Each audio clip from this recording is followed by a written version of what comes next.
Hello students, जैसा कि technical problem के कारण अपना जो टॉपिक है पानीपत का तृतीय युद्ध वो बीच में अधूरा रह गया था, क्योंकि अपने पानीपत के तृतीय युद्ध के कारण तो कंप्लीट कर लिए थे। तो अब हमने पानीपत के तृतीय युद्ध के क्या परिणाम रहे उसके बारे में अब हम जानकारी प्राप्त करेंगे। तो पानीपत के तृतीय युद्ध में जैसा कि मैंने बताया कि अहमद शाह अब्दाली विजेता रहा और मराठे इस युद्ध में क्या हुए थे, बुरी तरह से पराजित हो गए थे। तो इस युद्ध का जो पहला परिणाम है वो है मराठों को जन जन की हानि और उनकी पराजय हुई। तो पानीपत के तृतीय युद्ध में मराठों को जन जन की काफ़ी हानि उठानी पड़ी थी। इस युद्ध में वो बुरी तरह से क्या हो गए थे, पराजित हो गए थे और उनकी जो प्रतिष्ठा थी वो धूमिल हो गई थी। दूसरा परिणाम, मराठों की राजनीतिक प्रभुत्ता और सत्ता को आघात। तो पानीपत के तृतीय युद्ध में मराठों की राजनीतिक प्रभुत्ता और सत्ता को पहुंचा प्रबल आघात, क्योंकि मराठा जो शक्ति थी वो काफ़ी वीर और योग्य जाति थी, तो जिनको हराना इतना आसान नहीं था और ये एक प्रमुख राजनीतिक शक्ति के रूप में उभरे हुए थे।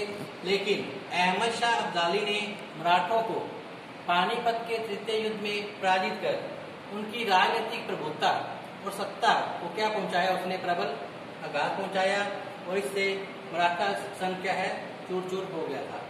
नेक्स्ट है मराठा शक्ति का पतन।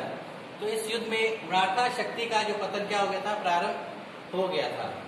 अब तक मराठा थे अपना प्रभुत्व, अपना प्रभाव जो जमाए हुए थे, दिल्ली और में अपना प्रभाव स्थापित उन्होंने कर रखा था। मुगलों पर भी इनका अच्छा प्रभाव था और वो उनके संरक्षक भी बने हुए थे। लेकिन इस युद्ध के बाद मराठा शक्ति क्या होगी, धीरे धीरे समाप्त होनी शुरू हो गई थी और मराठा शक्ति का इस युद्ध के पश्चात क्या हो गया था, पतन होना आरंभ हो गया था। फिर मराठा संघ का चूर चूर होना।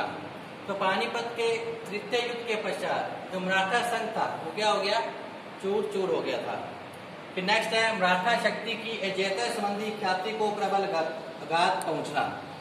तो क्या था कि इस युद्ध पानीपत के तृतीय युद्ध में पराजित होने के बाद मराठा शक्ति की अजेयता संबंधी ख्याति को क्या पहुंचा, प्रबल आघात। क्योंकि इससे पहले मराठों को बड़ा घमंड था कि हम अजय हैं, हमें कोई हरा नहीं सकता। लेकिन उनकी मराठों की इस धारणा को अहमद शाह अब्दाली ने क्या किया था, तोड़ दिया था।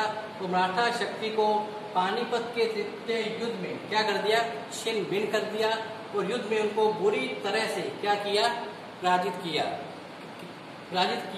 अहमद शाह अब्दाली ने अपने कुशल नेतृत्व से इस युद्ध में मराठों को हरा दिया था और उनकी अजेयता संबंधी ख्याति को इस युद्ध में क्या पहुंचा था, प्रबल आघात पहुंचा था। फिर मुगल सम्राट के गौरव और शाही सम्मान को पहुंचा आघात।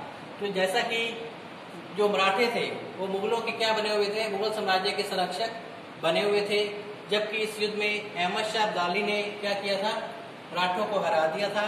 तो इसलिए मुगल सम्राट के गौरव और शाही सम्मान को इस युद्ध के बाद क्या पहुंचा, प्रबल आघात पहुंचा। क्योंकि अहमद शाह अब्दाली ने अब भारत की राजनीति में हस्तक्षेप करने का उसे अवसर मिल गया और उसने लूटमार काफ़ी की और धन संपत्ति लूट कर वो ले गया। तो इससे मुगल सम्राट के गौरव और शाही सम्मान को प्रबल आघात पहुंचा। फिर पंजाब में सिखों का उत्कर्ष। तो पानीपत के तृतीय युद्ध के परिणाम स्वरूप पंजाब में क्या है, सिखों का उत्कर्ष हुआ, क्योंकि बहुत बड़ी सैनिक शक्ति थी जो पंजाब में जिनका उदय हुआ पानीपत के तृतीय युद्ध के पश्चात। इसके पश्चात रघुनाथ राव के प्रभाव में वृद्धि। तो पानीपत के तृतीय युद्ध के पश्चात रघुनाथ राव के प्रभाव में वृद्धि हो गई थी और उसने अपनी जो प्रतिष्ठा स्थापित कर ली रघुनाथ राव ने मराठों में। फिर है अंग्रेजी साम्राज्य की स्थापना का मार्ग प्रशस्त होना। तो मराठे जो थे इस समय सबसे बड़ी शक्ति थी। तो अंग्रेजों को अब ये बात बिल्कुल साफ हो गई कि पानीपत के तृतीय युद्ध में अहमद शाह अब्दाली ने मराठों को हरा दिया है, जो कि अपने आप में बहुत बड़ी शक्ति थी। उनके हारने के साथ ही अंग्रेजों के हौसले क्या हो गए, बुलंद हो गए और उन्होंने क्या किया, अंग्रेजी साम्राज्य की स्थापना करने का, भारत में अंग्रेजी साम्राज्य स्थापित करने का उन्होंने क्या कर लिया, मन बना लिया था। क्योंकि वो अब भारत में कोई ऐसी शक्ति नहीं रही थी जो उनको रोक सके। मराठा थी, उनको भी अहमद शाह अब्दाली ने क्या कर दिया था, पराजित कर दिया था। अतः अंग्रेजी साम्राज्य की स्थापना का जो मार्ग है इस युद्ध के बाद प्रशस्त हो गया था। फिर है मराठों पर सीमित और अस्थायी प्रभाव। क्योंकि मराठे इस युद्ध में पराजित हो गए थे, लेकिन इसका प्रभाव अस्थायी रहा। कुछ समय पश्चात मराठों ने वापिस अपनी सैनिक शक्ति में क्या कर ली, वृद्धि कर ली। महाजी सिंधिया के नेतृत्व में मराठों ने अपनी सैन्य शक्ति में फिर क्या कर ली, वृद्धि कर ली, और उन्होंने अपने साम्राज्य का विस्तार करना क्या कर दिया, आरंभ कर दिया था। तो इस युद्ध में मराठों के पराजय पर सीमित प्रभाव पड़ा था और अस्थायी पड़ा था। कुछ समय पश्चात महाजी सिंधिया के नेतृत्व में मराठा शक्ति का वापस पुनरुत्थान हो गया था। फिर है पेशवा बाजीराव की मृत्यु। तो इस युद्ध में जैसा कि नेतृत्व किया था सदाशिव राव ने, जो कि पेशवा बाजीराव द्वितीय का पुत्र था, इस युद्ध में सदाशिव राव इस युद्ध का नेतृत्व करते हुए मारा गया था, जिससे पेशवा बाजीराव मन ही मन काफी टूट गया था। और कुछ समय पश्चात ही पेशवा बाजीराव की पानीपत के तृतीय युद्ध के पश्चात पेशवा बाजीराव द्वितीय की क्या हो गई, इसमें मृत्यु हो गई थी। नेक्स्ट है निजाम, हैदर अली और अंग्रेजों का उदय।